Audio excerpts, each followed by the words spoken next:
আসসালামু আলাইকুম সবাইকে। আজকে আমরা কন্ডিশনাল সেন্টেন্স নিয়ে আলোচনা করব। কন্ডিশনাল সেন্টেন্স হচ্ছে কোনো বাক্যে শর্ত যোগ করে দেওয়া, অর্থাৎ শর্তযুক্ত যে কোনো বাক্য কন্ডিশনাল সেন্টেন্স হিসেবে কাজ করবে।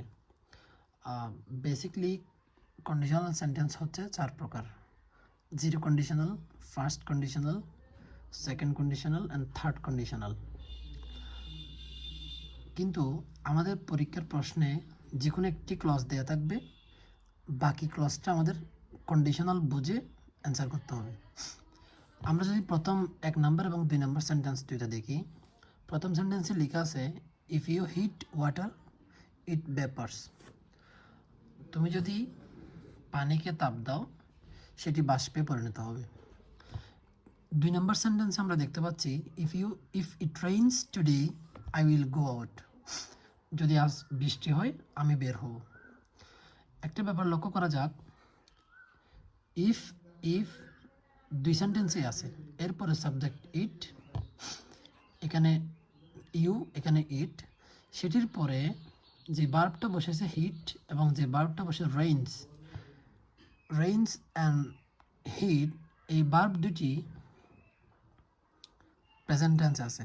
অর্থাৎ এই ইফযুক্ত প্রথম ক্লজটা 1 এবং 2 নম্বর সেন্টেন্সে প্রেজেন্ট ইনডিফিনিট হিসেবে আছে। কিন্তু পরের ক্লজে যখন আমরা যাব, ইট ভেপার্স, এটি বাষ্পে পরিণত হয়। আই উইল গো আউট, 1 নম্বরের পরের ক্লজটাতে কোনো টেন্সের পরিবর্তন আমরা দেখতে পাচ্ছি না, তবে 2 নম্বরে আই উইল গো আউট, অর্থাৎ এই উইল যুক্ত করে এই সেন্টেন্সটা হয়ে গেছে ফিউচার টেন্স, ফিউচার ইনডিফিনিট হয়ে গেছে। তাহলে আমরা বুঝবো কীভাবে কোনটা ফার্স্ট কন্ডিশনাল, কোনটা জিরো কন্ডিশনাল। ফার্স্ট কন্ডিশনাল বোঝার বেশ কয়েকটা উপায় আছে। সেটা হচ্ছে এই কন্ডিশনালটা বৈজ্ঞানিক সত্য, সাধারণ সত্য, অভ্যাসগত এবং চিরন্তন সত্য এবং ইম্পারেটিভ সেন্টেন্স হতে পারে। যেমন এই সেন্টেন্সটার বাংলা যদি বুঝতে চাই, if you heat water it vapours, তুমি যদি পানিকে তাপ দাও এটি বাষ্পে পরিণত হবে। অবশ্যই এটা বৈজ্ঞানিক প্রমাণ এবং বৈজ্ঞানিক সত্য। দ্যাটস হোয়াই এটি জিরো কন্ডিশনাল হিসেবে কাজ করছে।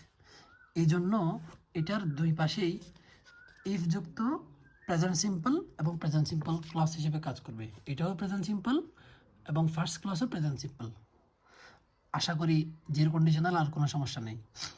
এরপরে ফার্স্ট কন্ডিশনাল এসে দেখতে পাচ্ছি, যদি প্রথম অংশ প্রেজেন্ট সিম্পল বা প্রেজেন্ট ইনডিফিনিট হয়, দ্বিতীয় অংশ অবশ্যই আমরা ফিউচার ইনডিফিনিট করব। তবে ফিউচার টেন্সে করতে গিয়ে আমরা সাবজেক্টের পরে উইল, ক্যান, মে, অর্থাৎ এই জায়গায় অর্থ অনুসারে আমরা উইল, ক্যান, মে এই 3টা অক্সিলিয়ারি ভার্ব বসাতে পারবো। এরপরে সেকেন্ড কন্ডিশনালে যখন আমরা যাব, if I won the lottery I would help the poor. এই জায়গায় প্রথম কন্ডিশনাল, এই জায়গায় আমরা প্রথম ক্লজে দেখতে পাচ্ছি ইফ প্লাস সাবজেক্ট, এরপরে উইনের first form won the lottery, অর্থাৎ এই অংশটা পাস্ট ইনডেফিনিট আছে। যখন আমরা দেখতে পাবো ইফ যুক্ত প্রথম ক্লাসটা পাস্ট সিম্পল, এরপরে আমাদেরকে দ্বিতীয় ক্লাস অ্যান্সার করার সময় অবশ্যই এই উইল, মে, ক্যান এই 3টার পাস্ট ফর্ম বসাইতে হবে, অর্থাৎ উড, কুড, মাইট। তাহলে কি দাঁড়ালো, if I won the lottery I would help the poor, I may, I can help the poor. অর্থাৎ এই জায়গায় অবশ্যই উইল, ক্যান, মে এই 3টা অক্সিলিয়ারি ভার্বের পাস্ট ফর্ম হবে। তাহলে zero conditional, first conditional, second conditional আমাদের ক্লিয়ার। এরপরে দেখা যাক third conditional, if plus subject had left, if he had left the place, যদি সে জায়গাটি ত্যাগ করতো, he would have bought the palace, সে রাজপ্রাসাদটি কিনত। এই প্লেস মানে হচ্ছে জায়গা আর এই প্যালেস মানে হচ্ছে রাজপ্রাসাদ।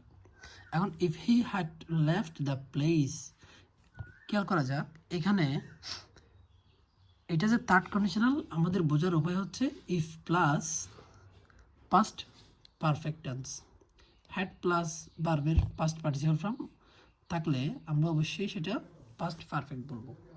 তাহলে if plus past perfect tense যখন থাকবে তখন আমরা দ্বিতীয় ক্লজ লেখার সময় অথবা দ্বিতীয় ক্লজের ভার্ব বসানোর সময় অবশ্যই সাবজেক্টের পরে উড হ্যাভ, কুড হ্যাভ অথবা might have, would could might যেটা আমরা সেকেন্ড ক্লজ কন্ডিশনালে বসিয়েছিলাম সেটি এখানে আসবে, তবে এরপরে অবশ্যই একটা হ্যাভ বসাইতে হবে।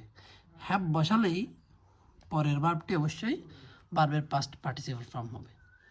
তাহলে কি দাঁড়ালো, যখন if plus past perfect clause দেখব এরপরে দ্বিতীয় ক্লজ করার সময় আমাদেরকে অবশ্যই সাবজেক্টের পরে উড হ্যাভ, কুড হ্যাভ অথবা মাইট হ্যাভ বসিয়ে ভার্বের পাস্ট পার্টিসিপাল ফর্ম বসাতে হবে, বাকি অংশ লিখে দিতে হবে।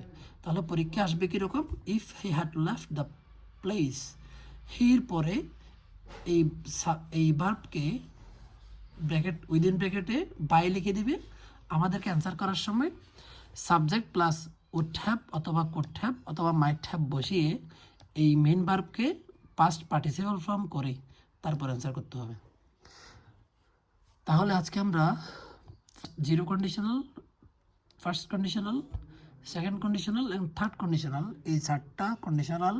এই চারটা সেন্টেন্সের মধ্য দিয়ে ক্লিয়ার করলাম। ধন্যবাদ সবাইকে।